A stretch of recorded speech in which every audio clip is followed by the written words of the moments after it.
दोस्तों, स्वागत है आप सबका उत्कर्ष क्लासेज की इस ऑनलाइन क्लास में।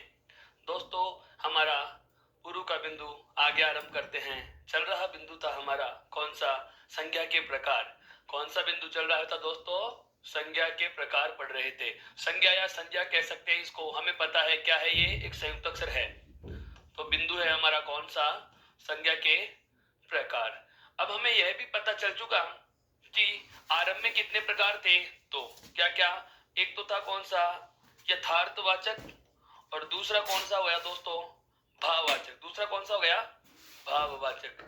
अब हमें यहां तक की बात समझ में आ चुकी थी। फिर मैंने आपको बताया था कि यथार्थवाचक के कितने भेद हो गए दोस्तों? 4। कितने भेद हो चुके हैं? 4 भेद हो चुके हैं। 4 कौन कौन से हो गए? देखो, यथार्थवाचक का जो पहला प्रकार आया वह आया कौन सा? व्यक्तिवाचक। कौन सा है दोस्तों? व्यक्तिवाचक।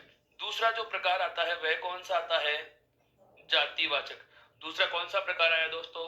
जातिवाचक। और तीसरा जो प्रकार आता है दोस्तों वह कौन सा आता है? द्रव्यवाचक। तीसरा कौन सा प्रकार आया दोस्तों? द्रव्यवाचक। और चौथा या अंतिम आया था वह कौन सा आया था? समूहवाचक या समुदायवाचक। फिर मैंने आपको बताया था कि द्रव्यवाचक और समूहवाचक ये दोनों किस में मिला दी गई? जातिवाचक में मिला दी गई। और अब हमारे पास संज्ञा के प्रकार कितने रह गए हैं दोस्तों? 3 रह गए हैं। कितने रह गए हैं? 3। बहुत किताबों में आपको देखने को मिलता है कि संज्ञा के 5 प्रकार होते हैं। हाँ, 2 वाला तथ्य बहुत कम में मिलेगा। संज्ञा के 2 ही भेद होते हैं। ये मूल भेद जो हैं वो आपको बहुत कम पुस्तकों में मिलेंगे दोस्तों। ये ऐसी बातें केवल आपको उत्कर्ष के ऐप पे मिलेंगी, केवल ये उत्कर्ष चैनल पर मिलेंगी, उत्कर्ष के यूट्यूब चैनल पे मिलेंगी, उत्कर्ष के टेलीग्राम ऐप पर मिलेंगी दोस्तों। बहुत ही सारगर्भित और तथ्यात्मक जानकारी यहाँ पर आपको उपलब्ध करवाई जा रही है। क्या कि प्रारंभ में संज्ञा के भेद कितने हो गए? 2। उसके बाद में यथार्थवाचक के कितने भेद हो गए दोस्तों? 4 भेद हो गए। कितने भेद हो गए दोस्तों? 4 भेद हो गए। और चारों भेद कौन कौन से हैं? चारों भेद कौन कौन से हैं? ये चीजें आपको पता है अच्छे से। ये चीजें आपको अच्छे से पता है दोस्तों। समझ में आ रहा है यहाँ तक का? बहुत अच्छी बात है। अब उसके बाद में इन दोनों को, द्रव्यवाचक और समुदायवाचक को, द्रव्यवाचक और समुदायवाचक को हमने किस में शामिल कर दिया दोस्तों? जातिवाचक में। किसमें शामिल कर दिया? जातिवाचक में। बहुत सी पुस्तकों में हमें जो संज्ञा के 5 भेद मिलते हैं वे 5 भेद होते हैं कौन सा? व्यक्तिवाचक, जातिवाचक, द्रव्यवाचक और समुदायवाचक या समूहवाचक। और 5वां आता है दोस्तों कौन सा? भाववाचक। यदि आप कहें कि सर संज्ञा के 5 भेद होते हैं, कौन कौन से होते हैं, तो दोस्तों 5 में 4 तो नाम ये आ जाएंगे जो चारों भेद आपके यथार्थवाचक के हैं। और 5वां भेद कौन सा आ जाएगा दोस्तों? जो भाववाचक का है। 5वां भेद कौन सा आएगा? जो कि भाववाचक संज्ञा का है। यहां तक की बात समझ में आई। फिर द्रव्यवाचक और समूहवाचक को हमने क्या कर दिया? समाप्त कर दिया। अर्थात इन शब्दों को हम किस में गिने जाने लग गए? जातिवाचक में गिनने लग गए। वर्तमान में प्रकार कितने बचे? 3। अब इन तीनों की बात हम आरंभ करते हैं। तो अगली हेडिंग हो जाएगी अपनी कौन सी दोस्तों? व्यक्तिवाचक संज्ञा। अगली कौन सी हो जाएगी दोस्तों? व्यक्तिवाचक संज्ञा। अब देखो, व्यक्तिवाचक संज्ञा क्या होती है? संज्ञा का पहला प्रकार,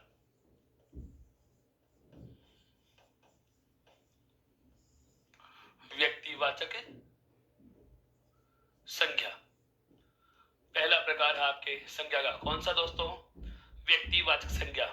प्रश्न उठता है, व्यक्तिवाचक संज्ञा क्या होती है? अब 2-3 कॉमन बातें आपको जो जाननी है दोस्तों, पहले वे जानिए। सभी शब्दों में आगे देखो हम कौन कौन सा नाम जोड़ेंगे? वाचक। जैसे दूसरा प्रकार मैं लूं, दूसरा नाम आएगा हमारे पास कौन सा दोस्तों? जातिवाचक संज्ञा। दूसरा नाम कौन सा आएगा दोस्तों? जातिवाचक संज्ञा। तीसरा और अंतिम प्रकार जो हम पढ़ेंगे वो पढ़ेंगे कौन सा दोस्तों? भाववाचक संज्ञा। तीसरा और अंतिम प्रकार जो आएगा वह कौन सा आएगा? भाववाचक संज्ञा आएगा दोस्तों। कौन सा आएगा? भाववाचक संज्ञा आ जाएगा। अब ध्यान देने की बात है, बहुत अच्छे से समझना, इसको केयरफुली सुनिए, धीरे धीरे समझना इस चीज को। क्या कि व्यक्तिवाचक, जातिवाचक और भाववाचक, इन दोनों में ये नाम, उपरोक्त दोनों अर्थात ऊपर वाले जो दोनों नाम हैं, कौन कौन सा? एक तो व्यक्तिवाचक और एक जातिवाचक। ये दोनों तो भेद किसके हैं दोस्तों? यथार्थवाचक के। किसके भेद हैं दोस्तों? यथार्थवाचक वाचक संज्ञा के, किसके भेद हैं? यथार्थवाचक संज्ञा के भेद हैं। किसके भेद हैं दोस्तों? यथार्थवाचक संज्ञा के भेद हैं। अगर हम बेसिक सी बात कहें तो कहा जा सकता है कि यथार्थवाचक संज्ञा अर्थात जो दृश्य संज्ञा होंगी उनका कोई भी नाम आए तो हम जवाब कौन सा लेंगे? व्यक्तिवाचक या जातिवाचक। जवाब कौन सा लेंगे दोस्तों? व्यक्तिवाचक या जातिवाचक ले लेंगे। यहां तक की बात समझ में आई। और यदि अदृश्य नाम आता है, कौन सा नाम आ जाता है हमारे पास? अदृश्य। अर्थात हम कहें कि भाववाचक या अमूर्त संज्ञाएं जो होंगी वो अपने आप में एक ही प्रकार होता है, कौन सा? भाववाचक।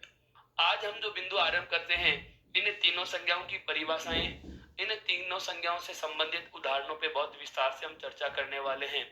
इसके बाद आपको बताऊंगा कि इस बिंदु का शॉर्ट मेथड क्या होगा, इस बिंदु का संक्षिप्त रूप क्या होगा। पूरा विस्तार पढ़ लेने के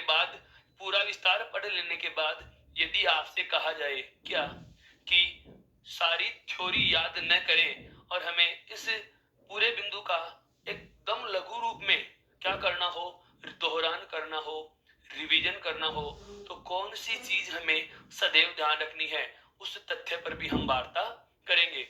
तो पहले हमें जानना है क्या दोस्तों कि व्यक्तिवाचक संज्ञा क्या होती है। तो इसके बारे में हम बात आरंभ करते हैं। देखिए, व्यक्तिवाचक संज्ञा क्या होती है दोस्तों। व्यक्तिवाचक संज्ञा जो क्या होती है इसकी बात मैं आरंभ कर रहा हूं। अर्थात संज्ञा का जो पहला प्रकार है वह कौन सा आ गया दोस्तों? व्यक्तिवाचक संज्ञा। परिभाषा की बात करें सबसे पहले तो कल हमने जाना था किसमें? संज्ञा की परिभाषा में। किसमें जाना था दोस्तों? संज्ञा की परिभाषा में। क्या जाना था? संज्ञा किसे कहा था हमने? संज्ञा कहा था किसी भी व्यक्ति का, किसी भी वस्तु का, किसी भी स्थान का। पुनः बोल रहा हूं, संज्ञा की परिभाषा में हम मोस्टली 4 चीजें शामिल करते हैं दोस्तों। कौन कौन सी? व्यक्ति का नाम, वस्तु का नाम, स्थान का नाम और एक होता है कौन सा? भाव का नाम। अर्थात मैं कहूं कि किसी भी व्यक्ति का नाम, वस्तु का नाम, स्थान का नाम और भाव का जो नाम होता है उसे संज्ञा कहा जाता है। उसे क्या कहा जाता है दोस्तों? संज्ञा कहा जाता है।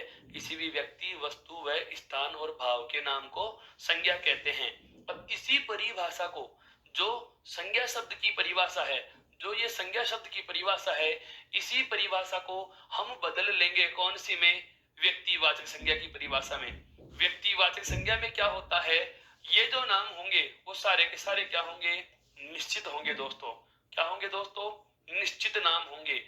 पुनः सुनना, मैं कहना क्या चाह रहा हूं कि यदि किसी भी व्यक्ति, वस्तु, स्थान और भाव, किसी भी व्यक्ति, वस्तु, स्थान और भाव का नाम हो तो वो होते हैं संज्ञा।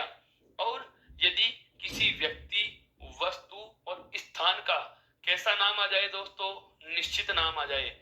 कैसा नाम आ जाए दोस्तों? निश्चित नाम आ जाए, तो वहां कौन सी होगी? व्यक्तिवाचक संज्ञा। परिभाषा कैसे बनाएं? तो इसकी परिभाषा जो शब्द सह परिभाषा होती है, मैं उसका उल्लेख कर देता हूं दोस्तों कि संज्ञा शब्द की शब्द सह परिभाषा यदि हमने लिखी हो तो कैसे लिखेंगे?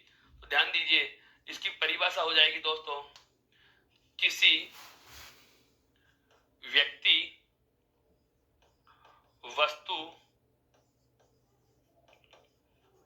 स्थान, किसी व्यक्ति, वस्तु है, स्थान, मोस्टली 3 हैं। क्यों? क्योंकि हमें पता है व्यक्तिवाचक संज्ञा और जातिवाचक संज्ञा ये दोनों यथार्थवाचक में होती हैं और भाव के नाम जितने भी होंगे वो कौन से होते हैं दोस्तों? अदृश्य होते हैं। और व्यक्ति, वस्तु और स्थान के नाम क्या होते हैं दोस्तों? दृश्य होते हैं। और व्यक्तिवाचक संज्ञा, व्यक्तिवाचक जो संज्ञा है वो यथार्थवाचक का ही प्रकार है। अर्थात इस परिभाषा में भाव शब्द शामिल नहीं करेंगे। तो परिभाषा क्या हो जाएगी कि किसी व्यक्ति, वस्तु, स्थान, किसी व्यक्ति, वस्तु व स्थान के, किसी व्यक्ति, वस्तु व स्थान के निश्चित, किसी व्यक्ति, वस्तु व स्थान के निश्चित नाम को, किसी व्यक्ति, वस्तु व स्थान के निश्चित नाम को व्यक्तिवाचक संज्ञा कहा जाता है। क्या कहा जाता है दोस्तों? व्यक्तिवाचक संज्ञा कहा जाता है। कहने का आशय यह हुआ कि नाम किसका होगा? व्यक्ति का। नाम किसका होगा दोस्तों? व्यक्ति का नाम होगा। नाम किसका होगा? वस्तु का। नाम किसका होगा दोस्तों? स्थान का। किसी भी व्यक्ति, वस्तु व स्थान के निश्चित नाम को कौन सी संज्ञा कहते हैं दोस्तों? व्यक्तिवाचक संज्ञा कहते हैं। हमारे पास तीन चीजें आ रही हैं, परिभाषा में केवल तीन चीजें आई हैं। एक तो क्या? व्यक्ति का नाम, एक आ गया वस्तु का नाम, और एक क्या आ गया दोस्तों? स्थान का नाम। अर्थात व्यक्ति, वस्तु और स्थान का निश्चित नाम होगा। जैसे उदाहरण की बात करते हैं, जैसे दोस्तों उदाहरण की बात करते हैं, इसका उदाहरण क्या होगा? जैसे इसका उदाहरण क्या होगा? राम व्यक्ति का निश्चित नाम है दोस्तों, है? व्यक्ति का क्या है दोस्तों? निश्चित नाम है राम। राधा, मोहन, ये क्या है दोस्तों? व्यक्ति के निश्चित नाम है। क्या है दोस्तों? व्यक्ति के निश्चित नाम। इसके अलावा जैसे मैं बात करूं वस्तुओं की, वस्तु की बात करें तो जैसे पंखा। अब पंखे तो सारे ही पंखे होते हैं, लेकिन मैं किसी पंखे का निश्चित नाम ले लूं, जैसे उषा पंखा। जैसे मैंने दोस्तों क्या लिख दिया? उषा पंखा लिख दिया। मशीनें सारी मशीनें हैं, लेकिन मैं कहूं जैसे रीटा मशीन, मैं क्या कह दूं जैसे दोस्तों? रीटा मशीन, उषा पंखा। ये जो शब्द हैं ये कौन से में जाएंगे? व्यक्तिवाचक संज्ञा में जाएंगे दोस्तों। किसमें जाएंगे? व्यक्तिवाचक संज्ञा में गिने जाएंगे।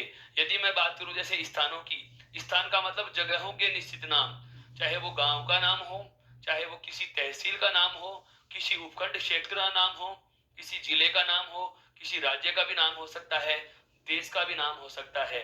जैसे मैं कहूं दोस्तों जोधपुर, जैसे मैं कहूं दोस्तों जोधपुर, जैसे मैं कहूं दोस्तों जयपुर, एक जिले का क्या है? निश्चित नाम है। जैसे मैं कहूं राजस्थान, यह क्या है दोस्तों? एक राज्य का निश्चित नाम है।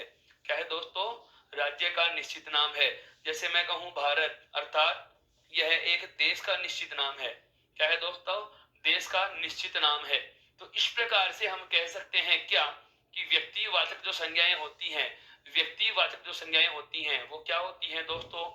किसी भी व्यक्ति का, किसी भी वस्तु का, किसी भी स्थान का, किसी भी व्यक्ति का, किसी भी वस्तु का और किसी भी स्थान का कैसा नाम होगा दोस्तों? निश्चित नाम होगा। कैसा नाम होगा दोस्तों? निश्चित नाम होगा। अर्थात किसी भी व्यक्ति, वस्तु और स्थान के निश्चित नाम को क्या कहा जाएगा? व्यक्तिवाचक संज्ञा कहा जाता है। जैसे मैंने आपके सामने व्यक्तियों के भी नाम लिखे हैं। अब व्यक्तियों के नाम में पुरुष का भी हो सकता है, महिला का भी हो सकता है, बच्चे का भी हो सकता है, बूढ़े का भी हो सकता है, स्त्री पुरुष किसी का भी हो सकता है दोस्तों। स्थान में भी किसी भी स्थान का नाम आ सकता है, चाहे वो छोटी जगह हो, चाहे वो बड़ा स्थान क्यों ना हो।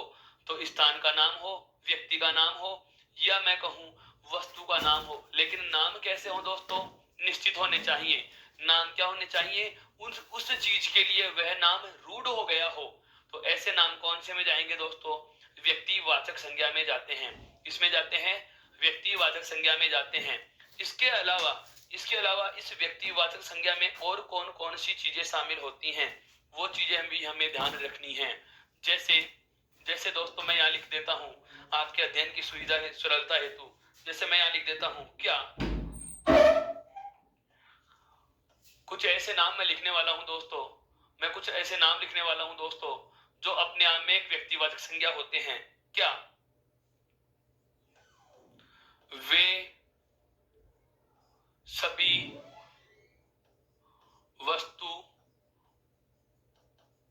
स्थान जो संसार में एक हैं। ऐसा कोई भी नाम, चाहे वो वस्तु का हो, चाहे वह स्थान का हो। हाँ, ऐसा कोई नाम व्यक्ति में नहीं आता दोस्तों। व्यक्तियों के नाम ऐसे होते हैं जो एक से अधिक के हो सकते हैं, मिल भी जाते हैं। लेकिन बहुत सारी वस्तुओं के और बहुत सारे स्थानों के नाम ऐसे हैं जो पूरे संसार में, इस सृष्टि में एक ही है। उसके जैसा या उसका अन्य नाम या उसका जैसा और किसी अन्य का नाम नहीं होता। जैसे हम बात करते हैं वस्तुओं में, जैसे पाठ्य वस्तु आती है, पठन की सामग्री आती है। पवित्र ग्रंथों में दोस्तों एक नाम आता है रामायण, पढ़ने की वस्तु हो गई। महाभारत, अब ये पूरे संसार में एक ही है, महाभारत पूरे संसार में एक ही है। तो या तो ऐसी कोई वस्तु जो इस पूरे संसार में एक हो, या कोई भी ऐसा नाम जो इस संसार में एक हो, जैसे ध्रुव तारा, जैसे सूरज, चंद्रमा, आकाश, पाताल, पृथ्वी, धरती,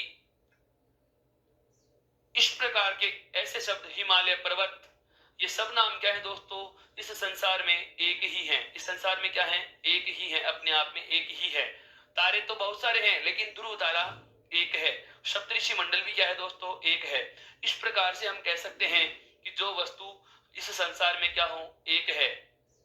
इस संसार में क्या है, एक ही है, वो क्या होगी, व्यक्तिवाचक। इसके बाद इसमें एक नई चीज और जुड़ी हुई है, क्या, कि ऐसा कोई भी नाम जो स्थान है, और स्थान भी संसार में एक ही है। जैसे मैं कहूं किसी भी महाद्वीप का नाम आ गया, एशिया महाद्वीप हो, चाहे यूरोप महाद्वीप हो, चाहे आपके उत्तरी अमेरिका हो, चाहे दक्षिणी अमेरिका हो, चाहे अटलांटिका हो, चाहे ऑस्ट्रेलिया हो, चाहे उत्तरी ध्रुव हो, चाहे दक्षिणी ध्रुव हो, कुछ भी नाम आए दोस्तों, वे नाम जो इस संसार में एक ही स्थान का है। अधिकतर बात करते हैं हम तो सभी देशों की, सभी देशों के जो नाम हैं वो भी अपने आप में क्या है, एक ही हैं। भारत देश एक है, पाकिस्तान एक है, अमेरिका एक है, बिल्कुल, उत्तरी अमेरिका एक, दक्षिणी अमेरिका एक, और संयुक्त राज्य अमेरिका एक। तो ऐसा नाम जो किसी एक का ही है, उसके अलावा वह नाम और किसी का नहीं हो सकता। तो ऐसा चाहे व्यक्ति स्थान का नाम आए, चाहे वस्तु का नाम आए, वो क्या होते हैं दोस्तों, वो क्या होते हैं, सदैव व्यक्तिवाचक संज्ञाएं होती हैं। क्या होती हैं दोस्तों, व्यक्तिवाचक संज्ञाएं होती हैं। इसके अलावा अब जैसे यहाँ पर हम हिंट के रूप में लिखे, क्या, पवित्र ग्रंथों के नाम, पवित्र ग्रंथ का नाम आ गया, पवित्र ग्रंथ के नाम, कोई पर्व का नाम आ गया है, जिसे त्योहार कहते हैं, पर्व आ जाए, त्योहार आ जाए, तो पर्व या त्योहार का नाम भी क्या होता है दोस्तों, एक ही होता है, पवित्र ग्रंथ आ सकता है। इसके अलावा किसी भी गांव का नाम हो, गांव का नाम आ जाए, या राज्य या किसी जिले का नाम आ रहा है, तो वह भी क्या है दोस्तों, व्यक्तिवाचक होगा। वह भी क्या होगा दोस्तों, व्यक्तिवाचक होगा। इस प्रकार से हम कहेंगे क्या, कि व्यक्तिवाचक संज्ञा किसे कहा जाता है। व्यक्तिवाचक संज्ञाएं वे संज्ञा शब्द जो किसी व्यक्ति, वस्तु व स्थान, किसी व्यक्ति, वस्तु व स्थान का निश्चित नाम हो। किसी व्यक्ति, वस्तु व स्थान का क्या होंगे दोस्तों, निश्चित नाम होंगे, तो उसे क्या कहा जाएगा, व्यक्तिवाचक संज्ञा कहा जाएगा। उसे क्या कहा जाएगा दोस्तों, व्यक्तिवाचक संज्ञा कहा जाता है। जैसे राम एक व्यक्ति का नाम है, राधा, मोहन, उषा पंखा, रीटा मशीन, जोधपुर एक जिले का नाम है, जयपुर जिले का नाम है, राजस्थान का नाम है, और देश का नाम है। तो देशों के नाम हो सकते हैं, जिलों के नाम हो सकते हैं, राज्यों के नाम हो सकते हैं। ये सब क्या होते हैं दोस्तों, व्यक्तिवाचक होते हैं। इसके अलावा ऐसा कोई भी त्योहार या व्रत, ऐसा कोई भी पर्व जो पूरे देश में एक ही नाम से जाना जाता है, वह भी क्या होगा, व्यक्तिवाचक होगा। ऐसा कोई भी नाम जो इस संसार में केवल एक ही चीज का है, वह भी क्या होगा दोस्तों, व्यक्तिवाचक होगा। क्या होगा दोस्तों, व्यक्तिवाचक होगा। यहाँ तक की बात समझ में आई दोस्तों, यहाँ तक की बात समझ में आई मित्रों, तो एक बार आप इसका स्क्रीनशॉट ले सकते हैं। हाँ बिल्कुल, एक बार आप इसका स्क्रीनशॉट लीजिए दोस्तों, ताकि मैं बात को आगे बढ़ाऊं।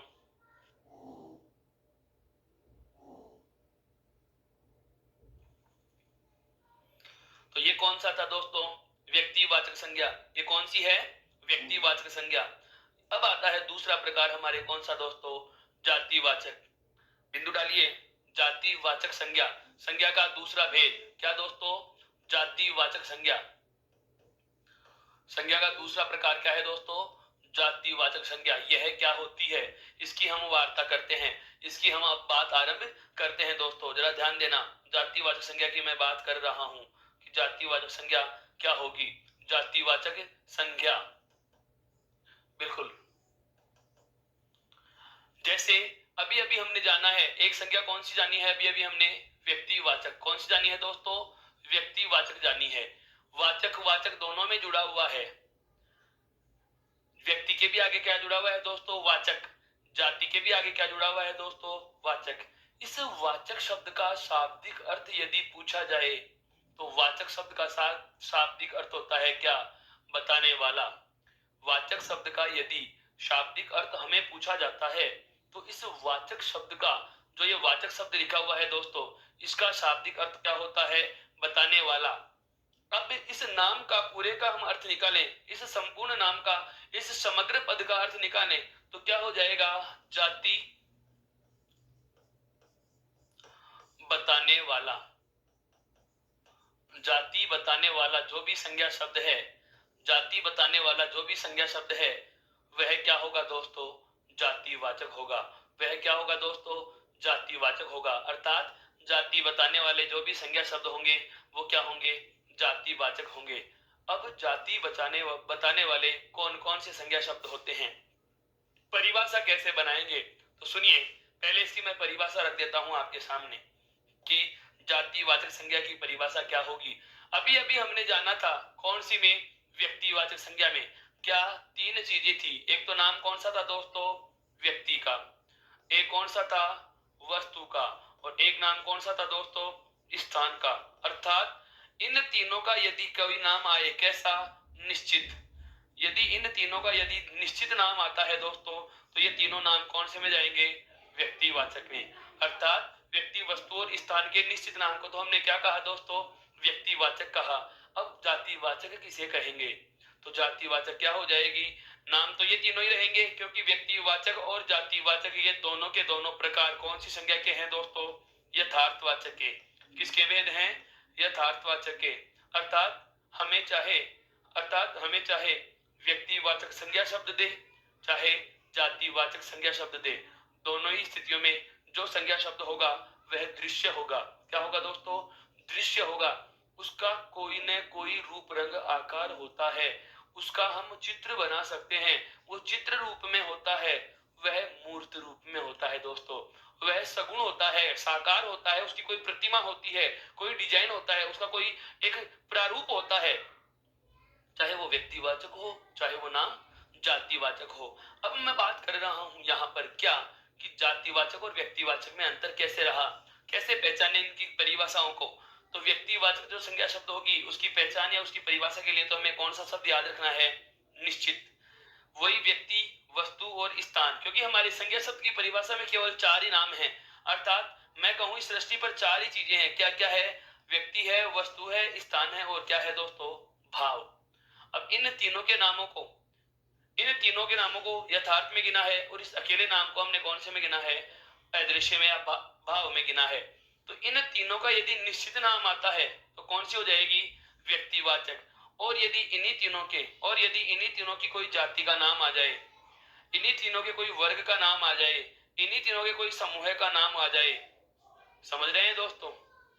इन तीनों का, तीन कौन कौन से, किसी भी व्यक्ति का, किसी भी वस्तु का और किसी भी स्थान का। वापस से सुना, किसी भी व्यक्ति, वस्तु और स्थान का यदि निश्चित नाम दिया जाए, किसी भी व्यक्ति, वस्तु और स्थान का निश्चित नाम दिया जाए तो व्यक्तिवाचक होगा। और यदि इन तीनों में से किसी व्यक्ति, वस्तु और स्थान की जाति या उसके वर्ग या उसके समूह का नाम आए दोस्तों तो उसे क्या कहते हैं, उसे क्या कहते हैं दोस्तों, जातिवाचक संज्ञा कहते हैं। उसे क्या कहते हैं, जातिवाचक संज्ञा कहते हैं। तो हम परिभाषा लिखेंगे, क्या इसकी परिभाषा क्या होगी। अब इसकी परिभाषा बताता हूं दोस्तों, इसकी परिभाषा जानो, इसकी परिभाषा जानो। देखो दोस्तों क्या होती है इसकी परिभाषा, जातिवाचक संज्ञा शब्द की हम परिभाषा की बात करते हैं दोस्तों। तो जातिवाचक संज्ञा की परिभाषा में लिखूंगा, वे संज्ञा शब्द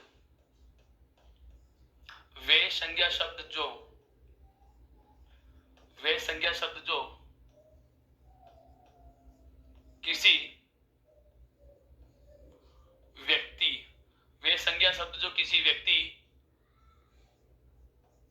वस्तु व स्थान, पुनः बोल रहा हूं, वे संज्ञा शब्द जो किसी व्यक्ति, वस्तु व स्थान की क्या बताएंगे दोस्तों, अभी अभी हमने जाना है क्या बताएंगे, या तो जाति बताएंगे। क्या बताएंगे, उसकी जाति बताएंगे। या उसका क्या बताएंगे दोस्तों, वर्ग बताएंगे। क्या बताएंगे, उसका वर्ग बताएंगे। या फिर हमें क्या बताएंगे दोस्तों, उसका समूह बताएंगे। क्या बताएंगे दोस्तों, समूह बताएंगे। अर्थात मैं परिभाषा जोड़ूंगा तो शब्दों को जोड़ते हुए हम परिभाषा के शब्दों में ऐसे बांध सकते हैं क्या, कि वे संज्ञा शब्द जो किसी व्यक्ति, वस्तु व स्थान, क्योंकि इन तीनों का ही तो नाम आएगा, या तो व्यक्ति का, या वस्तु का, और या स्थान का। यदि इन तीनों का निश्चित नाम आए तो व्यक्तिवाचक, और इन तीनों की जाति, वर्ग या समूह का बोध कराते हैं। किसका, समूह का बोध कराते हैं। तो ऐसे शब्द, तो वे शब्द क्या कहलाते हैं दोस्तों, तो वे शब्द कौन सी संज्ञा में गिने जाएंगे, तो वे शब्द जातिवाचक संज्ञा कहलाते हैं दोस्तों। कौन सी संज्ञा कहलाते हैं, जातिवाचक संज्ञा कहलाते हैं दोस्तों। क्या कहलाते हैं दोस्तों, जातिवाचक संज्ञा कहलाते हैं। अर्थात मेरा कहने का आशय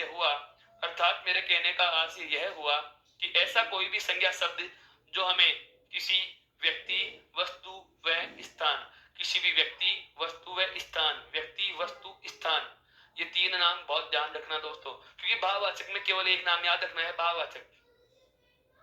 व्यक्तिवाचक और जातिवाचक में हमें तीन नामों का याद रखना है। व्यक्ति, वस्तु, स्थान का निश्चित नाम आता है, व्यक्ति, वस्तु व स्थान का निश्चित नाम आता है दोस्तों, तो उसे क्या कहा जाएगा, व्यक्तिवाचक। और व्यक्ति, वस्तु, स्थान की जाति, व्यक्ति, वस्तु व स्थान की दोस्तों क्या आ जाती है, जाति आती है। उसका क्या आ जाता है दोस्तों, वर्ग आता है। उसका क्या आ जाता है दोस्तों, समूह आता है। तो इनका बोध कराने वाले शब्दों का कौन सा नाम दिया जाएगा दोस्तों, जातिवाचक संज्ञा कहा जाता है। क्या कहा जाता है, जातिवाचक संज्ञा कहा जाता है। जैसे उदाहरणों की बात करते हैं दोस्तों। इसके उदाहरण शब्द लिख रहा हूं, जरा गौर से समझना। जैसे हम लिखें क्या, लड़का शब्द आ जाए जैसे बालक, शब्द आ जाए जैसे पुरुष, शब्द आ जाए जैसे गाड़ी, शब्द आ जाए जैसे सड़क या सड़कें, शब्द आ जाए जैसे भवन, शब्द आ जाए जैसे मकान, शब्द आता है जैसे पुस्तक, शब्द आता है जैसे धर्म, धर्म ग्रंथ, या केवल ग्रंथ लिख सकते हो आप। उसको क्या लिख सकते हो दोस्तों, केवल ग्रंथ भी कह सकते हो। शब्द आ जाता है जैसे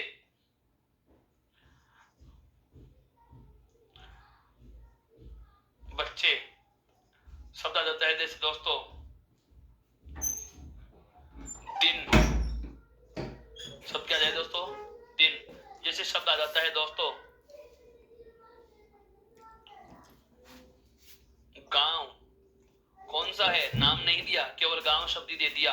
शब्द आ जाता है दोस्तों जैसे राज्य, शब्द आ जाता है दोस्तों जैसे पर्वत।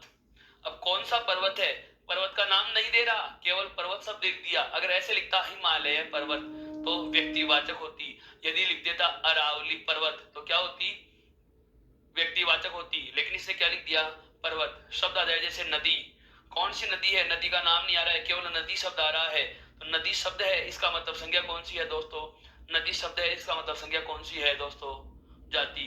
और यदि ऐसा आता गंगा नदी तो ये कौन सी हो जाती दोस्तों, व्यक्तिवाचक, क्योंकि वो निश्चित नाम था किसी नदी का। नदी शब्द क्या है, जाति है। जैसे शब्द आ जाता है शब्द क्या, बालिका, पर्याय रूप में लिखे तो हम क्या कह सकते हैं दोस्तों, जैसे क्या, छात्रा। क्या कह सकते हैं दोस्तों, छात्रा। जैसे मैं कहूं पेन, मैं कहूं पुस्तक, पुस्तक लिख दिया दोस्तों। जैसे हम कहें ग्रंथ, ग्रंथ भी लिख दिया। जैसे आता है दोस्तों दीवार, जिससे आता है दोस्तों कुर्सी, मेज, बिल्कुल, कलम, घड़ी,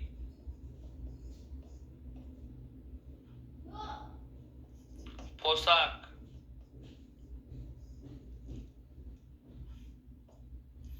सागर। कौन सा सागर है, नाम नहीं आया दोस्तों, केवल सागर शब्द आया है, केवल सागर शब्द आया है। हाँ, महासागर भी आ जाएगा इसी में, महाद्वीप भी इसी में आएगा। महासागर, महाद्वीप, तारे। ये कुछ शब्द हैं, ये कुछ शब्द हैं दोस्तों जो बयां करते हैं कि जातिवाचक संज्ञा शब्द कैसे होते हैं। इनमें किसी भी शब्द को हम पढ़ें, चाहे लड़का शब्द को पढ़ो, चाहे बालक शब्द को पढ़ो, चाहे पुस्तक शब्द को पढ़ो, चाहे इसके अलावा मैं कहूं गाड़ी शब्द आए, सड़कें आए, भवन, मकान, पुस्तक, बच्चे, ग्रंथ, दिन, गांव, पेन, दीवार, कुर्सी, मेज, घड़ी, पोशाक, कलम, सागर, महासागर, तारे, छात्रा, बालिका, नदी, पर्वत, राज्य। इन सब में हमें एक बात कॉमन नजर आ रही है दोस्तों, इन सब में हमें एक कॉमन बात नजर क्या आ रही है कि ये सब के सब है तो या तो व्यक्ति के नाम, मतलब व्यक्तियों के लिए लिया जाते हैं, या फिर किसी वस्तु के लिए लिए जाते हैं, या किसी जगह के लिए काम में लिए जाते हैं। लेकिन इन सभी शब्दों में निश्चित नाम का बोध नहीं हो रहा दोस्तों, निश्चित नाम का बोध नहीं हो रहा कि ये व्यक्ति का निश्चित नाम है, कि वस्तु का निश्चित नाम है, या स्थान का निश्चित नाम है। जैसे लड़का, मोहन भी लड़का है, सोहन भी लड़का है, राधे श्याम भी लड़का है, और राम भी लड़का है। हम यहाँ किसकी बात करते हैं? यहाँ पर तो सभी क्या है, लड़के हैं, लेकिन यहाँ पर मैंने केवल लड़का शब्द उठा लिया। मोहन, सोहन, राधे श्याम या राम का नाम हमने उल्लेखित नहीं किया। यदि उन चारों लड़कों में किसी का भी नाम उल्लेख कर दिया जाता, यदि उन चारों नामों में किसी का भी नाम उल्लेख कर दिया जाता दोस्तों, तो नाम लिखते ये संज्ञाएं कौन सी हो जाती? नाम लिखते तो कौन सी हो जाती? व्यक्तिवाचक। और हमने नाम नहीं लिखा, इसलिए ये संज्ञाएं कौन सी हैं दोस्तों? जातिवाचक। ये कौन सी संज्ञाएं हैं दोस्तों? जातिवाचक। अब हमें ये चीज बहुत अच्छे से पता चल गई है दोस्तों, क्या कि जातिवाचक संज्ञा क्या होती है। पुनः एक बार मैं पूरी परिभाषा सहित इनको दोहरा देता हूं। जातिवाचक का मतलब होता है जाति बताने वाले। वाचक का मतलब क्या होता है दोस्तों? बताने वाला। और जातिवाचक क्या बताएंगे? जाति।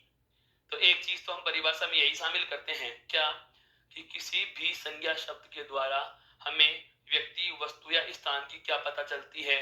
जाति पता चलती है। जाति से हम कह सकते हैं उसका वर्ग पता चल जाता है। वर्ग का मतलब उसका समूह पता चल जाता है कि ये कौन से समूह से संबंध रखेगा। तो ये तीनों चीजें हमें कहां से प्राप्त हो रही हैं दोस्तों? ये तीनों चीजें हमें जातिवाचक संज्ञा शब्दों से ही प्राप्त होती हैं। तो परिभाषा में हम क्या बोलेंगे?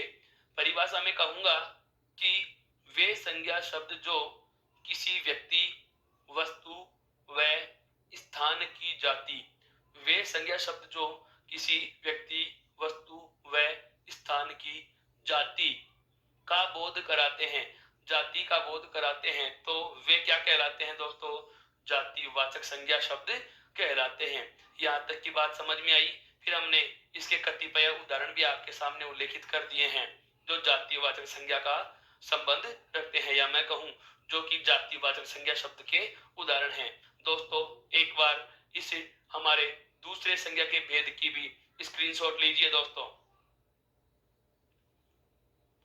इसका भी स्क्रीनशॉट लीजिए मित्रों। अब चलते हैं हमारे संज्ञा के तीसरे प्रकार।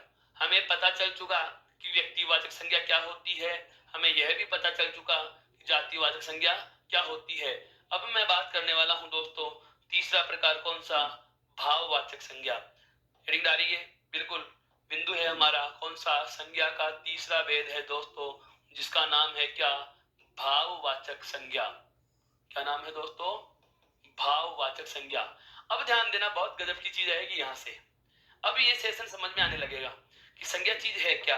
हमने ये जाना कि कोई व्यक्ति है, कोई वस्तु है, कोई स्थान है, और एक हमारे पास परिभाषा में क्या आ रहा है दोस्तों? भाव है। किसी भी व्यक्ति का नाम आए, वस्तु का नाम आए, स्थान का नाम आए और भाव का नाम आए, इनमें अगर निश्चित नाम आता है, निश्चित नाम आता है तो व्यक्तिवाचक। इनकी कोई जाति या इनके कोई समूह का नाम आता है, इनकी कोई जाति या इनके कोई समूह का नाम आता है, तो हमने क्या माना दोस्तों? जातिवाचक। क्या माना? जातिवाचक। अब मैं आपको कहने वाला हूं बहुत काम की बात मित्रों, बिल्कुल। अब मैं आपको कहने वाला हूं बहुत काम की बात, क्या कि यदि आपसे पूछा जाए भाववाचक संज्ञा क्या होती है, तो दोस्तों अभी हमने जिन दो संज्ञाओं का अध्ययन किया है, कौन कौन सी का एक नाम हमने जाना था, कौन सा? व्यक्तिवाचक। एक नाम तो हमने कौन सा जाना दोस्तों? व्यक्तिवाचक। और एक नाम हमने कौन सा जाना दोस्तों? जातिवाचक। ये दोनों नाम तो हमने जाने हैं, तो ये दोनों तो दृश्य रूप में थे। कौन से थे दोस्तों? दृश्य। अर्थात व्यक्तिवाचक और जातिवाचक संज्ञा शब्द के जो भी उदाहरण शब्द आते हैं वो दृश्य रूप में होते हैं, उन्हें देखा जा सकता है, उन्हें छुआ जा सकता है, उन्हें स्पर्श किया जा सकता है, अर्थात वो प्रत्यक्ष हो सकते हैं, वो मूर्त रूप में हो सकते हैं। लेकिन भाववाचक जो संज्ञा शब्द होंगे उनकी सबसे बड़ी विशेषता क्या हो जाएगी दोस्तों, इन्हें हम कहते हैं ये अदृश्य होते हैं। कैसे होते हैं? अदृश्य होते हैं, अर्थात ये अमूर्त होते हैं। आप इन्हें देखना चाहो तो देख नहीं सकते, देखना चाहो तो देख नहीं सकते। दोस्तों हम एक वर्तमान की तकनीकी का बहुत अच्छा उदाहरण पढ़ते हैं, कंप्यूटर। और चर्चा आती है बहुत बार कि कंप्यूटर के पार्ट्सों को, कंप्यूटर को दो प्रकार के पार्ट्स में बांट दिया। हाँ बिल्कुल, एक नाम है हार्डवेयर और एक नाम होता है दोस्तों सॉफ्टवेयर। हार्डवेयर किसे कहा जाता है? कंप्यूटर के वे संबंधित उपकरण या वे युक्तियां जिन्हें हम देख भी सकते हैं, छू भी सकते हैं, जो हमारी आंखों के सामने हैं, जिनका कोई रूप रंग डिजाइन होता है, जिनका कोई प्रारूप या आकार होता है, वो क्या कहलाते हैं दोस्तों? हार्डवेयर कहलाते हैं। सॉफ्टवेयर के लिए हम क्या कहते हैं कि सिस्टम के वे प्रोग्राम, सिस्टम के वे प्रोग्राम जिन्हें देखा नहीं जा सकता, जिन्हें देखा नहीं जा सकता, केवल क्या किया जाता है दोस्तों? महसूस किया जाता है, फील किया जा सकता है, वो क्या होते हैं? सॉफ्टवेयर होते हैं। ठीक उसी प्रकार से मैं भाववाचक के लिए कहूंगा कि भाववाचक संज्ञा शब्द भी क्या होते हैं? अमूर्त होते हैं, अदृश्य होते हैं। जिस प्रकार से आप सॉफ्टवेयर को नहीं देख पाते, भाववाचक संज्ञा शब्दों का भी कोई रूप रंग आकार नहीं होता, ये अदृश्य होते हैं, लेकिन हैं वास्तव में, पर दिखाई नहीं देते, अमूर्त हैं, अमूर्त होते हैं दोस्तों। कैसे होते हैं? जैसे एक उदाहरण से समझो। व्यक्तिवाचक संज्ञा में मैंने आपको बताया क्या दोस्तों? राम। क्या कहा मैंने? राम। फिर जातिवाचक संज्ञा शब्द में मैंने इसी राम शब्द को लिए, कौन सा शब्द काम में ले लिया दोस्तों? लड़का। राम क्या है? लड़का है। अब इस लड़के का निश्चित नाम आ गया राम, तो ये व्यक्तिवाचक हो गया। फिर मैंने इसकी जाति लिख दी, लड़का कोई भी हो सकता है, राम ही कोई जरूरी थोड़ी है। इसका मतलब लड़का शब्द क्या है? जाति। लड़का शब्द क्या है? जाति। अब आता है क्या, मैं जैसे कहूं कि राम जो लड़का है यह जवान है, यह क्या है दोस्तों? जवान है। अब आप दिमाग लगाना, देखो राम एक व्यक्ति का निश्चित नाम था, लड़का उसकी जाति हो गई। जवान शब्द आपको दिखाई दिया क्या? आपको तो दिखाई तो राम ही दे रहा था, दिखाई तो राम ही दे रहा है। जवान या जवानी जो है, जवानी क्या है दोस्तों? उसकी अवस्था है। जवानी क्या है? उसकी अवस्था का गुण है, या अवस्था जो है उसके अवस्थाओं में जो गुण आते हैं, अवस्थाओं में जो गुण उसने प्राप्त किए हैं, उन गुणों का नाम या उन अवस्थाओं के लक्षणों को हम किस नाम से संबोधित करते हैं? जवानी के नाम से संबोधित करते हैं। हमें देखने पर तो राम ही दिखाई देगा, देखने पर तो लड़का ही दिखाई देगा। जवानी तो क्या है? उसमें दोस्तों भाव है। जवानी क्या है दोस्तों? भाववाचक है। अभी भी समझ में आया? बहुत बार हम देखते हैं कि कोई इष्ट मित्र होता है, दो सखा आपस में वार्ता कर रहे होते हैं, और एक मित्र ने कहा कि आप मेरा दुख समझने का प्रयास करो, आप मेरे दर्द को महसूस कीजिए। वो कभी ऐसा क्यों नहीं कहता कि आप मेरा दर्द देखो कितना ज्यादा हो रहा है? कोई मापा जा सकता है क्या? कोई इकाई नहीं है। क्यों? जो अदृश्य है उसे आप मापने से पहले दृश्य रूप में तो लाए नहीं, मापोगे कहां से? अदृश्य है, पता ही नहीं है कितना सीमित है। इसीलिए तो हम कहते हैं दुख को क्या करो? महसूस करो। क्यों? ये सॉफ्टवेयर है, अदृश्य है दोस्तों। क्या है दोस्तों? ये अदृश्य है। अर्थात भाववाचक संज्ञाएं जो होती हैं, जैसे शब्द आ गया कौन सा दोस्तों? दुख आ गया। अब ये दुख हमें दिखाई नहीं देता, हम क्या कह सकते हैं? इसे महसूस किया जा सकता है। ये अदृश्य है, अमूर्त है, अर्थात ये कौन सी संज्ञा में गिना जाएगा दोस्तों? भाववाचक में गिना जाएगा। कौन सी में गिना जाएगा दोस्तों? भाववाचक संज्ञा में गिना जाएगा। तो अब इस भाववाचक संज्ञा शब्द की परिभाषा क्या हो जाएगी? भाव किसका होता है? वास्तव में इस दुनिया में कितने प्रकार की चीजें हैं? चार। या तो व्यक्ति, वस्तु, स्थान, और चौथा कौन सा है? भाव। भाव भी किसका होता है? या तो व्यक्ति का भाव होगा, जैसे गुस्सा आया किसको? व्यक्ति को। शर्म आई किसे? व्यक्ति को। दुख हुआ किसे? व्यक्ति को। वस्तु का भाव क्या होता है? जैसे वस्तु है आनंददायी। अब आनंद क्या है? भाव है दोस्तों। आनंद क्या है? भाव। कोई स्थान होता है, वो मनोरम है, सुंदर है, दिखाई देखने में बहुत अच्छा लगा, देखने में हमें क्या होगा? खुशी मिली। तो खुशी शब्द क्या है दोस्तों? भाव है। खुशी क्या है दोस्तों? भाव होती है। मेरा कहने का आशय यह हुआ कि भाववाचक जो संज्ञा शब्द होते हैं वो अप्रत्यक्ष होते हैं, दिखाई हमें नहीं देते, हमें दिखाई नहीं देते, और जो हमें दिखाई नहीं देते उन्हें कहा जा सकता है अदृश्य संज्ञा या अमूर्त संज्ञा। क्या कहा जाता है दोस्तों? अदृश्य संज्ञा कह सकते हो आप उसे, और उसे ही आप अमूर्त संज्ञा भी कह सकते हो। क्या कह सकते हो दोस्तों? अमूर्त संज्ञा भी कह सकते हो। अब मैं इसकी परिभाषा लिख रहा हूं बहुत अच्छे शब्दों में। हाँ बिल्कुल, ऐसे ही पढ़ेंगे आराम आराम से और पूरे विस्तार से दोस्तों। तो हम इसकी बात करते हैं परिभाषा के संदर्भ से कि ये परिभाषा क्या होगी। परिभाषा क्या होगी दोस्तों? परिभाषा क्या होगी? व्यक्तिवाचक, जातिवाचक और भाववाचक, ये संज्ञा के हमारे पास 3 प्रकार दिए गए हैं दोस्तों। कितने प्रकार दिए गए हैं? 3 प्रकार दिए गए हैं। अब मैं बात आरंभ कर रहा हूं कौन सी? भाववाचक संज्ञा शब्द किसे कहा जाता है? तो कहेंगे क्या? वे संज्ञा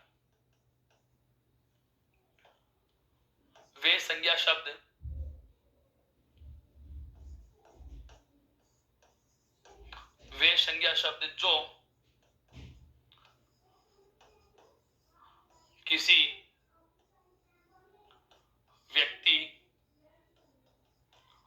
वस्तु व स्थान, वही वाली बात है, ध्यान से समझना। व्यक्ति, वस्तु और स्थान का निश्चित नाम आता है तो व्यक्तिवाचक, उनकी जाति, वर्ग या समूह का नाम आए तो जातिवाचक, और किसी भी व्यक्ति, वस्तु व स्थान के भाव का बोध कराते हैं। किसका बोध कराते हैं? भाव का बोध कराते हैं दोस्तों। भाव का बोध कराते हैं, भाव का बोध कराते हैं। उन्हें क्या कहा जाता है दोस्तों? उन्हें भाववाचक संज्ञा कहते हैं। उन्हें क्या कहते हैं दोस्तों? भाववाचक संज्ञा कहते हैं। यहां तक समझ में आया दोस्तों? उन्हें क्या कहते हैं हम? भाववाचक संज्ञा कहते हैं। मेरा कहने का आशय यह हुआ कि भाववाचक जो संज्ञा शब्द होंगे, भाववाचक जो संज्ञा शब्द होंगे दोस्तों, वो हमें क्या बोध कराएंगे? व्यक्ति, वस्तु व स्थान के किसका बोध कराते हैं? भाव का बोध कराते हैं। जैसे यहाँ पर भाववाचक संज्ञा शब्दों के मैं कुछ उदाहरण प्रस्तुत कर रहा हूं। जैसे शब्द आता है बुढ़ापा। शब्द क्या आता है दोस्तों? बुढ़ापा। शब्द आता है क्या? जवानी। शब्द आता है जैसे खुशी। शब्द आता है जैसे लज्जा। शब्द क्या आता है दोस्तों? लज्जा। शब्द आता है जैसे दोस्तों शर्म। शब्द आता है जैसे दोस्तों बिल्कुल दया। शब्द आता है जैसे दोस्तों मानवता। शब्द क्या आता है दोस्तों? जैसे मानवता। शब्द आता है जैसे इंसानियत। शब्द क्या आता है दोस्तों? इंसानियत। शब्द आता है जैसे महानता। शब्द आता है जैसे गुणवत्ता।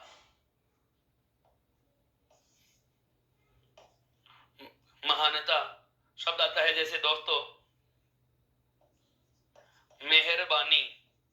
शब्द क्या आता है दोस्तों? मेहरबानी। शब्द आता है जैसे दोस्तों बिल्कुल एहसान। एहसान। इस प्रकार से कुछ शब्द हैं मित्रों जो हम देखना भी चाहें तो दिखाई नहीं देते। इनमें आप चाहे किसी भी शब्द की बात करते हैं, इनमें आप चाहे किसी भी शब्द की बात करते हैं, चाहे शब्द आता है जैसे दोस्तों बचपन। क्या आता है दोस्तों? जैसे बचपन, बिल्कुल बचपन। ये भी क्या है दोस्तों? एक भाव होता है। जैसे शब्द आता है दोस्तों लड़कपन। क्या आता है दोस्तों? लड़कपन। ये कुछ ऐसे शब्द लिख रहा हूं जो परीक्षाओं में पूछे गए हैं दोस्तों, जो कि परीक्षाओं में पूछे गए हैं, जो कि परीक्षाओं में पूछे गए हैं। बिल्कुल ये पूछे गए शब्द हैं। बचपन शब्द पूछा गया है दोस्तों। बचपन शब्द पूछा गया है कि बचपन शब्द कौन सी संज्ञा का उदाहरण होगा। लड़कपन शब्द पूछा गया है। लड़कपन शब्द कौन सी शब्द? हाँ बिल्कुल बिल्कुल, हाँ ध्यान रखना इसको। जैसे छुटपन, ये भी पूछा गया है दोस्तों। छुटपन, छोटा प्लस पन बराबर होता है छुटपन। तो इस प्रकार से कुछ शब्द हैं, इस प्रकार से कुछ शब्द हैं जो किसका बोध कराते हैं? भाव का बोध कराते हैं दोस्तों। किसका बोध कराते हैं? भाव का बोध कराते हैं। अब इस पूरी परिभाषा की मैं बात करूं, इस पूरी परिभाषा की मैं बात करूं क्या कि भाववाचक संज्ञा शब्द किसे कहा जाएगा? भाववाचक संज्ञा शब्द किसे कहा जाएगा? तो हम परिभाषा में क्या लेंगे दोस्तों? तो हम परिभाषा में क्या ले लेंगे दोस्तों कि वे संज्ञा शब्द जो किसी व्यक्ति, वस्तु या स्थान, जो किसी व्यक्ति, वस्तु या स्थान, जो किसी व्यक्ति, वस्तु या स्थान, तीनों चीजें ध्यान रखनी है। किसी व्यक्ति, वस्तु या स्थान के भाव का क्या कराते हैं दोस्तों? बोध कराते हैं। किसी व्यक्ति, वस्तु या स्थान के भाव का बोध कराते हैं। व्यक्ति, वस्तु व स्थान के भाव का क्या कराते हैं दोस्तों? बोध कराते हैं। तो उन्हें क्या कहा जाता है दोस्तों? भाववाचक संज्ञा कहा जाएगा। उन्हें क्या कहा जाता है मित्रों? भाववाचक संज्ञा कहा जाता है। जैसे हमारे पास शब्द आए हैं कुछ, जैसे हमने उदाहरण लिया, इसमें महत्वपूर्ण चीज है, ये सब अदृश्य है, बुढ़ापा। अब आप कहोगे कि सर कमर झुकी हुई दिखाई देती है। कमर झुकी हुई दिखाई देती है तो हमें दिखाई तो व्यक्ति ही देगा दोस्तों। बिल्कुल यह चीज ही समझनी है। मैं भी इतनी देर से यही सोच रहा था कि इतने सारे शब्द लिख दिए, आपके जहन में प्रश्न क्यों नहीं आया? बिल्कुल दोस्तों, आपका प्रश्न सही है। ऐसा प्रश्न उठना लाजमी था, स्वाभाविक था। क्या कि सर हम बुढ़ापा तो देख सकते हैं, दादाजी वृद्ध हैं, दादाजी हल्की सी गर्दन झुका के चल रहे हैं, हल्की सी उनकी पीठ भी झुक जाती है, तो ये बुढ़ापा ही तो है। नहीं दोस्तों, जो झुका हुआ हमें दिखाई देता है वह व्यक्ति दादाजी के रूप में वह व्यक्ति दिखाई देता है, बुढ़ापा दिखाई नहीं देता। बुढ़ापा क्या किया जा सकता है? महसूस किया जा सकता है। जवानी दिखाई नहीं देती, हमें जवानी दिखाई नहीं देती। युवा जो होता है, जैसे मोहन जवानी या मोहन जवान है इस समय, तो मोहन दिखाई देगा, मोहन की जो जवानी है वो महसूस की जा सकती है दोस्तों। खुशी का भाव होता है, लज्जा और शर्म और दया का भी क्या होता है दोस्तों? भाव होता है। क्या होता है दोस्तों? भाव होता है। कुछ और शब्द आते हैं, जैसे शब्द आ जाए करुणा। शब्द क्या जाए दोस्तों? करुणा। तो करुणा भी क्या होती है? हमें दिखाई नहीं देती। करुणा भी हमें क्या होती है दोस्तों? बिल्कुल दिखाई नहीं देती। एक शब्द आता है जैसे आनंद। क्या होता है दोस्तों? आनंद। और शब्द आता है जैसे चिंता। ये सब चीजें ऐसी हैं, ये सब चीजें ऐसी हैं जो अदृश्य रूप में होती हैं, हमें दिखाई नहीं देते। और जो हमें दिखाई नहीं देते, जो हमें दिखाई नहीं देते दोस्तों, उन्हें हम कहते हैं कौन सी संज्ञाएं? उन्हें हम कहते हैं कौन सी संज्ञाएं दोस्तों? भाववाचक संज्ञाएं कहा जाता है। कौन सी संज्ञा कहा जाता है दोस्तों? भाववाचक संज्ञा कहा जाता है। आप इसका भी एक बार स्क्रीनशॉट ले सकते हैं दोस्तों। पुनः एक बार दोहराऊंगा आगे बढ़ने से पहले। क्या हमने अभी अभी जाना है व्यक्तिवाचक संज्ञा क्या होती है, जातिवाचक संज्ञा क्या होती है और भाववाचक संज्ञा क्या होती है। हम संज्ञा के प्रकार की चर्चा आज आरंभ कर रहे हैं दोस्तों। और संज्ञा के प्रकारों में हमने जाना व्यक्तिवाचक और भाववाचक, प्रारंभ में 2 भेद थे। फिर यथार्थवाचक जो था, इसके 4 भेद हो रहे हैं, व्यक्ति, जाति, द्रव्य और समूह है। फिर हमने क्या किया? द्रव्यवाचक और समूहवाचक को, द्रव्यवाचक और समूहवाचक को हमने किसमें जोड़ दिया दोस्तों? जातिवाचक में जोड़ दिया। तो हमारे पास नाम कितने आ गए दोस्तों? 4 नाम आ गए। हमारे पास कितने नाम आ गए दोस्तों? 4 नाम आ गए। 4 नाम कौन कौन से आए? व्यक्ति, जाति, द्रव्य और समूह है। इन्हें दोनों को जैसे आप हटा देते हो तो संज्ञा शब्द तो होते हैं, प्रकार नहीं माने जाएंगे। संज्ञा शब्द तो होंगे। जैसे द्रव्यवाचक संज्ञा में दोस्तों आते हैं पदार्थों के नाम। द्रव्यवाचक संज्ञा कौन सी होती है दोस्तों? जो भी पदार्थों के नाम होते हैं, पदार्थों के नाम हो सकते हैं ठोस, द्रव और गैस। समूहवाचक में क्या आते हैं दोस्तों? दल, समूह या संगठनों के नाम। क्या आते हैं इसमें? दल, समूह या संगठनों के नाम। दलों के नाम आते हैं, आपके समूह के नाम आते हैं, आपके संगठनों के नाम आते हैं। तो ये जो दल और संगठनों के नाम हैं या पदार्थों के जो नाम हैं, ये नाम तो होंगे, केवल ये प्रकार नहीं माने गए। और इन प्रकारों को जैसे हटाया तो किसमें गिने गए? जाति में। तो प्रकार कितने रह गए? 3। कौन कौन से रह गए दोस्तों? प्रकार रह गए व्यक्तिवाचक, जातिवाचक और भाववाचक। जिसमें पहला आता है कौन सा? व्यक्तिवाचक क्या होगा? तो किसी भी व्यक्ति, वस्तु और स्थान का, क्योंकि संज्ञा की परिभाषा में हम केवल 4 चीजें पढ़ते हैं, एक तो व्यक्ति का नाम, वस्तु का नाम और स्थान का नाम और भाव का नाम। किसी भी व्यक्ति, वस्तु, स्थान और भाव के नाम को क्या कहा जाता है दोस्तों? संज्ञा कहा जाता है। और यहीं से हमने क्या बनाई है मित्रों? परिभाषा बना ली किसकी? व्यक्तिवाचक संज्ञा की। क्या कि व्यक्तिवाचक संज्ञा किसे कहा जाएगा? तो परिभाषा हो जाएगी किसी भी व्यक्ति, वस्तु, स्थान का निश्चित नाम होगा। किसी भी व्यक्ति, वस्तु और स्थान का क्या होगा दोस्तों? निश्चित नाम होगा। व्यक्ति का, वस्तु का और स्थान का निश्चित नाम होगा तो उसे व्यक्तिवाचक संज्ञा कहा जाएगा। बात आती है क्या, कुछ एक नाम हमने उदाहरण के रूप में लिए। दूसरा था कौन सा? जातिवाचक संज्ञा किसे कहा जाता है? तो वे संज्ञा शब्द जो किसी व्यक्ति, वस्तु व स्थान की क्या बताते हैं दोस्तों? जाति बता रहे हैं। क्या बताते हैं? वर्ग बताते हैं। या क्या बताते हैं दोस्तों? समूह बताते हैं। उन्हें क्या कहा जाता है? जातिवाचक। जिसके भी मैंने आपके सामने कुछ उदाहरण प्रस्तुत किए। और अभी अभी हमने जाना है क्या? संज्ञा का तीसरा प्रकार कौन सा दोस्तों? भाववाचक संज्ञा। कौन सा दोस्तों? भाववाचक। किसी भी संज्ञा शब्द के व्यक्ति, वस्तु, स्थान का भाव का बोध कराने वाला कोई संज्ञा शब्द आ रहा है तो उसे क्या कहा जाएगा? भाववाचक संज्ञा शब्द कहा जाता है। यहाँ तक की चर्चा बहुत अच्छे से समझ में आई। इस अंतिम वाले का यदि स्क्रीनशॉट नहीं लिया दोस्तों तो पुनः एक बार स्क्रीनशॉट लीजिए ताकि हम अपनी बात आगे बढ़ा सकें। अब हम बात करते हैं क्या कि सर इतनी बड़ी थ्योरी, ये तो हो गई रिटर्न के अकॉर्डिंग। यदि प्रशासनिक मुख्य परीक्षा वाले मेरे मित्र जो लिखित में परीक्षा का पेपर देते हैं या अन्य कोई लिखित परीक्षा जिसमें हिंदी व्याकरण का पेपर भी लिखित में होता है, जैसे फॉरेस्ट ऑफिसर वगैरह में होते हैं, एएसओ के पेपरों में लिखित में आती है, तो लेखन के लिए तो मैंने शब्द से सारा विस्तार आपको बता दिया दोस्तों। लेकिन अब बात आए परीक्षा की दृष्टि से, इतना बड़ा विवरण हम याद थोड़ी ना करके जा सकते हैं, लाइन टू लाइन सारी बातें रट पाना मुश्किल है। और मैंने चीज बताई थी बहुत पहले ही कि हम बहुत बारीकी से हर महीन पहलू पर विस्तार से बात करेंगे, लेकिन साथ में मैं आपको वो तरीका भी बताऊंगा जिससे आप प्रश्न हल कर सकोगे, जिससे आप पूरा वर्णन पूरा विस्तार याद किए बिना भी सही जवाब तक पहुंच सकते हो, बिल्कुल सही जवाब तक पहुंच सकते हो दोस्तों। अब आती है उस तरीके की बात, कैसे? देखिए, जाना है हमने हमने जान लिया बहुत अच्छे से क्या इस संज्ञा के प्रकार कितने हैं दोस्तों? 3 हैं। कितने प्रकार हैं? 3 हैं। अब बता रहा हूं इस संज्ञा का पूरा जो एक प्रकार से सार रूप में है, जो इस संज्ञा रूपी बड़े बिंदु को 3 लाइनों में समाप्त कर दूंगा दोस्तों, बिल्कुल 3 लाइनें। व्यक्तिवाचक नाम आया, जातिवाचक नाम आया, और एक नाम आता है कौन सा दोस्तों? भाववाचक नाम आया। संज्ञा के केवल 3 प्रकार, क्या दोस्तों? व्यक्तिवाचक संज्ञा, जातिवाचक संज्ञा और भाववाचक संज्ञा।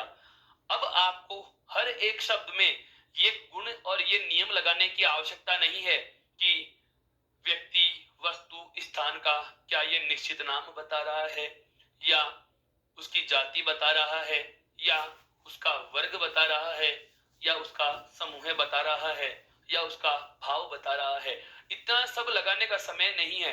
संज्ञा शब्द, बिल्कुल संज्ञा शब्द का प्रश्न यदि पूछा जाए तो प्रश्न पढ़ने के साथ ही उसका जवाब दे दीजिए। और वो जवाब कैसे आएगा, ध्यान से सुनो। आप बताएं जरा दोस्तों, मैंने ये कहा था आपको कि जो व्यक्तिवाचक है और जो जातिवाचक है, ये दोनों प्रकार किसके हैं दोस्तों? यथार्थवाचक के। किसके हैं दोस्तों? यथार्थवाचक के। किसके हैं दोस्तों? यथार्थवाचक के। इस बात से आप सहमत हो? बताइए दोस्तों जरा इससे, क्या आप सहमत हो? मैंने अभी अभी कहा था यथार्थवाचक के कितने भेद थे? 4। व्यक्ति, जाति, द्रव्य और समूह। द्रव्य और समूह को जाति में मिलाकर के तो एक बना लिया, और एक कौन सा बच गया? व्यक्तिवाचक। अर्थात हमारे पास नाम कितने रह गए? 2। एक तो व्यक्तिवाचक रह गया और दूसरा जातिवाचक रह गया। एक तो व्यक्तिवाचक रह गया, दूसरा कौन सा है? जातिवाचक। ये दोनों भेद किसके हैं दोस्तों? यथार्थवाचक के। किसके हैं भेद? यथार्थवाचक के। और यथार्थवाचक का मतलब क्या होता है दोस्तों? जो दृश्य होती हैं, जो दृश्य रूप में हो, एक बात, अर्थात जो मूर्त रूप में होती हैं दोस्तों। कैसी होती हैं? मूर्त रूप में होती हैं, अर्थात जिनका कोई रूप आकार होता है, वो कौन सी होती हैं? यथार्थवाचक। और जो भाववाचक संज्ञाएं होती हैं दोस्तों, वो कैसी होती हैं? अदृश्य रूप में होती हैं, अर्थात हमें दिखाई नहीं देती। दिखाई नहीं देती अर्थात हम कह सकते हैं क्या ये अमूर्त होती हैं? क्या होती हैं दोस्तों? अमूर्त होती हैं। इस तथ्य से ही हम वास्तविक जवाब तक पहुंचेंगे। वास्तविक जवाब तक पहुंचेंगे। वो 3 लाइनें अब आपके सामने मैं उल्लेखित करने वाला हूं दोस्तों, जरा दिल थाम के देखिए क्या है वो वास्तविक चीजें। बहुत अच्छे से आनंद आएगा इस चीज का। वास्तविक बातों को सुनिए। क्या व्यक्तिवाचक संज्ञा जो शब्द होगा, पहली बात तो वह शब्द कैसा होगा? दृश्य होगा। ये फैक्ट बता रहा हूं दोस्तों कि आप संज्ञा शब्द का इतनी बड़ी कहानी याद करें और उसके बावजूद भी मन में भ्रम रह जाता है, भ्रांति रह जाती है कि क्या पता मेरा प्रश्न का जवाब सही है या नहीं, तो आप अपने उत्तर की जांच सीधे करोगे। और वो शॉर्ट तरीका जिसको कह सकते हैं, कोई ट्रिक नहीं है, ये पूरा फैक्ट समझने के बाद, इसका पूरा विस्तार समझने के बाद एक सार रूप में हमारे पास जो चीज प्राप्त होती है, एक रस निकल कर जो आता है, इस पूरे संज्ञा बिंदु का जो सार तत्व हमें निचोड़ जो प्राप्त हो रहा है दोस्तों, मैं उसको आपके साथ साझा कर रहा हूं। क्या कि व्यक्तिवाचक संज्ञा जो भी शब्द होगा वह क्या होगा? दृश्य, एक चीज। जातिवाचक जो संज्ञा शब्द होगा वह भी क्या होगा? दृश्य होगा। सर ये तो भ्रमित होने वाली स्थिति हो गई। जातिवाचक भी दृश्य है, व्यक्तिवाचक भी दृश्य है, अंतर कैसे करें? बिल्कुल दोस्तों, जातिवाचक और व्यक्तिवाचक दोनों दृश्य हैं, अलग अलग कैसे करोगे? आगे बढ़ो। जो व्यक्तिवाचक संज्ञा शब्द होंगे वो होंगे सदैव एक वचन। यह बात आप लोगों के लिए नई है दोस्तों, आज तक किसी किताब में इस चीज का जिक्र नहीं मिलेगा आपको। बिल्कुल एनसीईआरटी में भी इसका उल्लेख नहीं है। ये अनुभव से निकल के आती हैं दोस्तों। क्या व्यक्तिवाचक संज्ञा शब्द सदैव क्या होते हैं? दृश्य होते हैं। एक बात, दृश्य होते हैं, पहला कारण। दूसरा तथ्य इसमें बहुत महत्वपूर्ण जो आया वो क्या आया? सदैव एक वचन। एक वचन में और सदैव एक वचन में फर्क होता है दोस्तों। मैं कहूं एक वचन, जैसे मैंने कह दी पुस्तक, अब पुस्तक शब्द एक वचन है और दृश्य भी है, तो क्या मैं उसको व्यक्तिवाचक कह सकता हूं? नहीं, क्योंकि पुस्तक शब्द सदैव एक वचन नहीं है। सदैव एक वचन का मतलब ऐसा एक वचन शब्द जिसका हम बहुवचन बनाना चाहे तो भी नहीं बने, ऐसा शब्द जो सदैव एक वचन में ही रहेगा, ऐसा शब्द जो सदैव एक वचन में ही रहेगा। और जो दृश्य भी होता है वह क्या होती है? व्यक्तिवाचक संज्ञाएं। अभी अभी जो हमने उदाहरण लिए हैं बहुत सारे, उन उदाहरणों पे ये चीज लागू करके बताऊंगा दोस्तों। पहले एक बार ये जानिए कि व्यक्तिवाचक जो संज्ञा शब्द है वह क्या होता है? दृश्य होता है। वह क्या होता है मेरे दोस्तों? दृश्य होता है। और दृश्य होने के साथ साथ ही क्या होता है? वह सदैव एक वचन में रहता है। कैसे रहता है दोस्तों? सदैव एक वचन में रहता है। एक बात समझ में आ गई। अब बात आती है जातिवाचक। जातिवाचक और व्यक्तिवाचक में एक बात तो कॉमन क्या है? दृश्य है। लेकिन इसमें क्या होगा? इसमें या तो बहुवचन शब्द होगा। अंतर हो गया ना? इसमें तो क्या थे? सदैव एक वचन, और इसमें क्या आ गया? बहुवचन। पर जरूरी नहीं है बहुवचन मिले, या तो हमें बहुवचन मिल जाएगा और बहुवचन नहीं मिलेगा तो क्या मिलेगा? वे एक वचन, वे एक वचन जिनका, वे एक वचन जिनका बहुवचन बनाया जा सके। वे एक वचन जिनका बहुवचन बनाया जा सके। ध्यान से समझना दोस्तों, इसको बहुत अच्छी चीज लिख रहा हूं। क्या? वे एक वचन जिनका बहुवचन बनाया जा सके। वे एक वचन जिनका बहुवचन बनाया जा सके। मेरा कहने का आशय यह हुआ कि जो जातिवाचक संज्ञा शब्द हैं या तो वो प्रकृति से ही एक बहुवचन हो, दिया हुआ ही हमें बहुवचन हो सकता है, और यदि हमें बहुवचन न देकर के एक वचन ही दे दिया तो वो ऐसा एक वचन होगा जिसका हम चाहें तो बहुवचन बना सकते हैं। यदि बहुवचन बनाना चाहें तो उसका बहुवचन बनता हो, ऐसा शब्द होगा तो वह कौन सी संज्ञा होगी दोस्तों? जातिवाचक होगी। और भाववाचक शब्द तो सदैव क्या होते हैं? अदृश्य होते हैं। क्या होते हैं? अदृश्य। अब देखिए ये दोनों तो दृश्य और ये क्या हो गया? अदृश्य। यदि आपसे पूछा जाए कि भाववाचक संज्ञा शब्द एक वचन होते हैं या बहुवचन, तो ध्यान रखना दोस्तों ये भी सदैव क्या होते हैं? एक वचन होते हैं। क्या होते हैं? सदैव एक वचन होते हैं। सदैव क्या होते हैं? एक वचन। अब एक बार इन तीनों को समझो, एक बार इन तीनों को तुलनात्मक दृष्टि से देखो। व्यक्तिवाचक और जातिवाचक दोनों यथार्थवाचक के भेद है, मतलब दृश्य दृश्य हैं। इन दोनों में अंतर क्या हुआ? व्यक्तिवाचक संज्ञा शब्द सदैव एक वचन होता है। पहला एक वचन, एक नंबर वाला सदैव एक वचन रहेगा, जो पहला प्रकार है सदैव एक वचन रहेगा।